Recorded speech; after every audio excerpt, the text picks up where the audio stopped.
Boa noite, nação rubro-negra, chegando para mais uma live informativa nessa segunda-feira, né, no nosso Mengão 8h30, atualizando vocês sobre as últimas informações de Jorge Jesus, as últimas informações de Vitor Pereira, algumas informações também sobre Marcos Braz, sobre o volante Hércules, sobre ranking do Flamengo, sobre Jean Lucas, enfim, tem algumas notícias atualizados para passar para vocês nessa segunda-feira. Então, fique com a gente até o final do vídeo para você não perder nada. Deixe também o seu like, que é muito importante. Se inscreva no nosso canal se você não é inscrito, rumo a 29 mil inscritos. E também compartilhe, além de ativar o sininho para o YouTube, né, tentar notificá-los aí de todas as últimas informações. O casamento, obviamente, entre Vitor Pereira e Flamengo chegou ao fim nessa segunda-feira e a gente já avisou para vocês na nossa live aí pela manhã, às 11h40, quando o Flamengo já decidiu colocar um ponto final nessa passagem do português, e com essa decisão, Vitor Pereira não treina mais o Flamengo a partir de amanhã, com a reapresentação do elenco. Quem deve estar treinando é a equipe permanente, juntamente com o auxiliar do Sub-20, né? O interino ali vai estar comandando, depois o Flamengo, na quarta, né, para quinta-feira, vai estar viajando aí para o confronto contra o Maringá, então Vitor Pereira não comanda mais. Importante frisar também que o Flamengo está aguardando todos os trâmites internos acontecerem para anunciar oficialmente a saída do Vitor Pereira, e esses detalhes vão muito além na comunicação ao treinador, mas também as burocracias que são relacionadas, né, em relação, no caso, ao RH do clube, multas, papeladas e tudo mais. E a última informação que saiu, inclusive, do Vene Casagrande, foi o Vitor Pereira não ter escondido a pessoas próximas que se assustou e muito com o futebol apresentado do Flamengo contra o Fluminense. Tanto que o repórter da Globo, o Fred Gomes, ele também noticiou hoje que o vestiário, no intervalo de 2-0, onde ainda iria para as penalidades, era horrível, que o clima era já de velório, os jogadores desacreditados, cabisbaixos. A informação é que o Vitor Pereira tentou motivar, o Vitor Pereira pediu garra, que não estava nada acabado, mas os jogadores não tinham mais nenhuma reação. E, inclusive, naquele intervalo técnico, dos 20 minutos ali do segundo tempo, o Vitor Pereira só falou 1 minuto desse intervalo, e muitos jogadores já viraram as costas com a cabeça baixa. Um desses jogadores, inclusive, foi o Gerson. Então, assim, o clima já não estava das melhores. E segundo o jornalista Vene Casagrande, o Vitor Pereira confessou a alguns amigos que jamais tinha visto uma atuação como essa, tão abaixo da média, por algum time que ele já treinou. E o motivo, inclusive, do espanto do Vitor Pereira assustou até a parte, né, da nossa torcida, que não poupou vaias e xingamentos, tanto ao Vitor Pereira quanto também ao elenco. Teve até uma rusga do Vitor Pereira antes de começar a partida com mais um torcedor. Teve também ali brigas entre alguns jogadores e torcedores na saída do Maracanã. O clima não é de paz. Infelizmente, o Flamengo aí vivendo esse ciclo vicioso de trocas de técnicos, enquanto a diretoria permanece errando, enquanto os jogadores permanecem jogando mal, sem desempenho, mas com salários altíssimos e com contratos longos. Tá tudo errado, muita coisa precisa melhorar, não só a saída do Vitor Pereira, mas outras saídas também precisam acontecer. Sobre Jorge Jesus, hoje também pela manhã a gente falou, né? Informação do Eric Faria, da Rede Globo, que o Landim considerou que Jorge Jesus, o seu retorno, né, não seria tão viável, porque a sua saída de 2020 foi dada, entre aspas, como traumática, pelo fato dele ter saído daquela forma. Então o Landim ainda nutre um pouco de mágoas aí pelo português. No entanto, ele está se vendo sozinho diante dessa pressão interna e externa, visto que 99% de todos os lados políticos do Flamengo querem o retorno hoje do Jorge Jesus. Ainda de acordo ao Eric Farias, o mandatário pode até ser convencido e até mesmo deixar o orgulho de lado. Algumas pessoas próximas, que a gente vai pontuar aqui, o Fabrício Lopes e outros jornalistas, né? Eles já colocaram aí a informação de que o Landim aceitou, está deixando o ego de lado, e que o Vitor Pereira é o plano A e que o Flamengo pode tentar a sua contratação. E aí, abre aspas para o jornalista Eric Farias.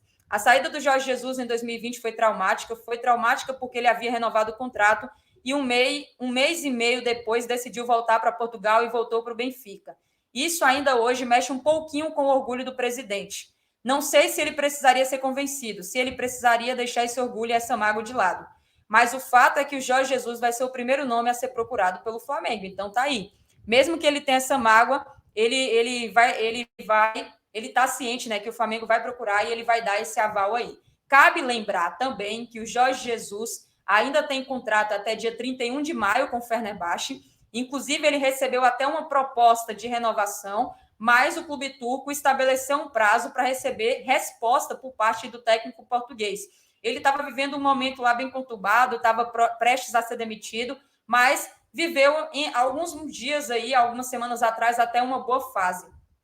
Ele tem uma multa, Isabelle Costa também trouxe a notícia que ele tem uma multa acessível, uma multa rescisória proporcional ao tempo que falta do seu contrato, e hoje ele é visto como o único nome capaz de acalmar os ânimos no clube, porque ele é maioria entre os dirigentes rubro-negros, ele é maioria entre a torcida e é maioria entre a diretoria de maneira geral. Então, é o único que consegue unir todas as três partes, aí, as três fontes da instituição. O Mauro César, hoje também na Jovem Pan, relatou que se o Jorge Jesus acenar positivamente, o Flamengo contratará ele de forma imediata e que a mágoa não vai impedir essa possibilidade. Diante disso, óbvio, hoje ele inclusive jogou, o Fenerbahçe jogou hoje pela tarde, o adversário é um nome um pouquinho difícil, mas eles ganharam de virada e o Jorge Jesus, juntamente com a sua equipe, voltou à segunda posição da Liga Turca, somente atrás do Galatasaray, e assumiu a segunda posição à frente do Besiktas. Então, o Jorge Jesus, mais uma vitória, tem contrato de renovação, depende da resposta dele, depende do interesse dele em voltar para o Flamengo. Se ele assinar positivamente, não vai ter mágoa, o Flamengo vai tentar contratar. É importante o Flamengo tentar contratar, porque se der certo, ele retorna. E se ele não der certo, é importante também o Flamengo deixar muito claro isso na mídia, para qualquer treinador que assumir como um plano B, plano C, plano D, não importa, tem um pouco de paz para conseguir trabalhar na reta final aí de 2023, tá? Pode ter também, galera, mudança no estatuto do Flamengo. Isso é informação do meu parceiro, meu amigo Mauro Santana, tá sempre aqui presente com a gente, faz essa parceria, aparece aqui nas nossas lives, e ele deixou claro que conselheiros do Flamengo planejam alterar o estatuto do clube para que, a partir de agora, todos os dirigentes responsáveis, óbvio, né, passem a arcar com a multa rescisória de treinadores. O pedido dessa alteração no estatuto deve ser protocolado ainda nessa segunda-feira, e hoje o estatuto só vê uma punição, vamos dizer assim, para a questão de improbidade administrativa ou sonegação de impostos. Mas caso essa alteração seja votada, caso essa alteração seja aprovada positivamente, o prejuízo, né, na verdade, causado pela incompetência também vai passar a ser uma possível punição aos dirigentes. Será que isso vai acontecer? Será que vai para frente? Vamos ter que aguardar os próximos capítulos, tá? Sobre o mercado da bola, de olho nessas promessas de maneira geral, isso até é um pouco confuso, mas o Flamengo estuda a compra do volante Hércules do Fortaleza. A diretoria, inclusive, tricolor, fez uma proposta, aguarda o retorno do Flamengo para seguir com a negociação. Hoje, a multa rescisória do Hércules é de 10 milhões de euros, cerca de 55 milhões de reais, mas estão tentando aí um acordo para diminuir esse valor, que óbvio que é usado como uma forma de proteção aí para a questão de assédio, né, do mercado europeu de maneira geral. Caso aceite pagar o que foi pedido pelo Fortaleza, o Flamengo finaliza essa negociação em breve, lembrando que a janela de transferências está aberta somente até dia 20 de abril. Além do Flamengo, teve outros clubes também que demonstraram interesses, como alguns clubes aí como Palmeiras, né? O nosso rival ali no futebol também nacional, mas não foi à frente. O presidente do Fortaleza também já confirmou esse contato com o Flamengo e disse o seguinte: o Hércules é um grande ativo do Fortaleza e tem contrato até 2026. É um contrato seguro e tranquilo. Esse ano ele está amadurecendo ainda mais e é um jogador mais pronto. Existe o interesse de clubes brasileiros no Hércules. O Flamengo é um deles e nós conversamos sim com o Flamengo. Há uma possibilidade desde que venha uma proposta oficial com os valores pedidos. Então tá aí. Tem uma possibilidade desde que seja arcado o que o presidente pediu. Para dar seguimento a essas negociações, o Fortaleza, inclusive, já até entrou em contato com o Atlético do Ceará, que mantém aí o direito de 50% aí dos direitos econômicos do atleta, ele que só tem 22 anos, e tem vindo muito bem nas últimas 2 temporadas da Série A. Alguns detalhes mais sobre o jogador a gente vai falar para vocês amanhã, nessa terça-feira, mas é importante lembrar e fazer uma reflexão sobre essa notícia. O treinador Vitor Pereira já estava instável no cargo deve deixar o comando do Flamengo, né, a questão de poucas horas, ele que já não é treinador, mas o Flamengo, mesmo assim, manifesta interesse no mercado da bola e manifesta interesse em algumas contratações. Por que eu falo que isso é confuso? Então, a diretoria, de fato, ela não contrata a pedido do treinador. Ela contrata de acordo com as suas convicções, de acordo com seus interesses. Lamentável, confuso, mas lamentável. Cofres, na verdade, que é de maneira geral, porque o valor é milionário, rubro-negro. Flamengo está sempre revelando, vamos dizer assim, alguns jogadores da base que fazem muito sucesso no futebol europeu. E um desses jogadores é o Jean Lucas, que hoje está no Mônaco, da França. Ele que só tem 24 anos, está atuando aí no futebol francês desde 2020, e ele atuou, inclusive, pelos Brets aí, antes de ser comprado no Mônaco em 2021.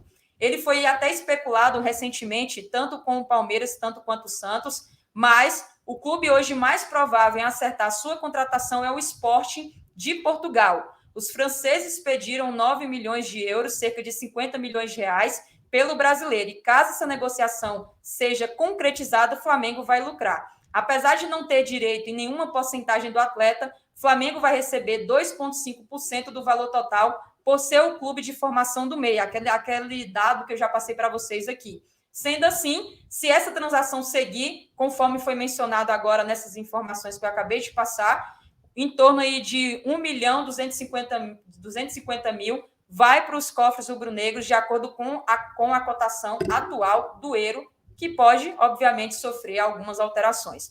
Ontem também, nessa noite, teve uma notícia triste, né? A família do zagueiro Pablo, eles foram assaltados nessa noite, segundo o jornal Marrapá. 3 homens armados aí invadiram a casa da família, levou celular, levou carro, os 2 carros, inclusive, levou televisões. Além do prejuízo financeiro, a família está muito assustada. Aconteceu em São Luís, no Maranhão, e o veículo, inclusive, já foi encontrado, mas, de acordo com o policial local, a esposa, né, do pai do nosso zagueiro diz que todo mundo foi abordado, os bandidos colocaram eles dentro dos quartos, né, armados e tudo mais. Foi uma situação bem incômoda, mas que as investigações seguem para a prisão dos suspeitos e que a família está aí, graças a Deus, todos bem, com saúde, que é o que importa, tá? Então, também desejar aí forças para o Pablo, que a gente sabe que é uma situação difícil, que mexe muito com a mentalidade do jogador. Mais uma informação é o ranking das maiores torcidas do Brasil. Isso veio da CNN Sports, Itatiaia e Quaest. Eles fizeram um levantamento das maiores torcidas do Brasil e foram ouvidos 6.507 entrevistados acima de 16 anos em 325 cidades diferentes, do dia 29 de março a 2 de abril desse ano. E o ranking, que é uma margem de erro de somente 1,4%, dá aí os 5 maiores clubes hoje em torcida. Flamengo em primeiro lugar, 24%, Corinthians, 18%, Palmeiras, 9%, São Paulo, 8% e Atlético Mineiro, 5%. Então, essas, atualmente, as 5 maiores torcidas aí do Brasil, e o Flamengo configurando aí o primeiro colocado com 24%, tá, galera? Tentando observar aqui se tem mais alguma informação que a gente ainda não passou, que pode estar passando ainda nessa segunda-feira, nessa nossa live informativa. Mas a informação, inclusive, saiu do PVC agora, do UOL, sobre o Tite. A informação do lado do Tite é definitiva. Tite não trabalha no Brasil em 2023. A partir dessa informação, ele não vai ser técnico do Flamengo. E pelo que eu conheço do treinador, ele não muda essa decisão familiar. É uma decisão de não trabalhar no Brasil, a não ser que tenha uma reviravolta, porque o mundo é redondo. Então, ele deixando muito claro aí o que a gente já falava para vocês. A possibilidade do Tite assumir o comando rubro-negro é mínima, justamente porque ele não quer permanecer no futebol brasileiro nesse ano e nessa temporada. Tá bom, galera? Mais informações, a gente está sempre atenta. Se não segue o nosso Instagram, tá aqui, Visão Rubra _ Negra. Tem um link também aqui na descrição. Deixe o seu like, se inscreva no nosso canal e compartilhe, tá bom? Saudações rubro-negras, isso aqui é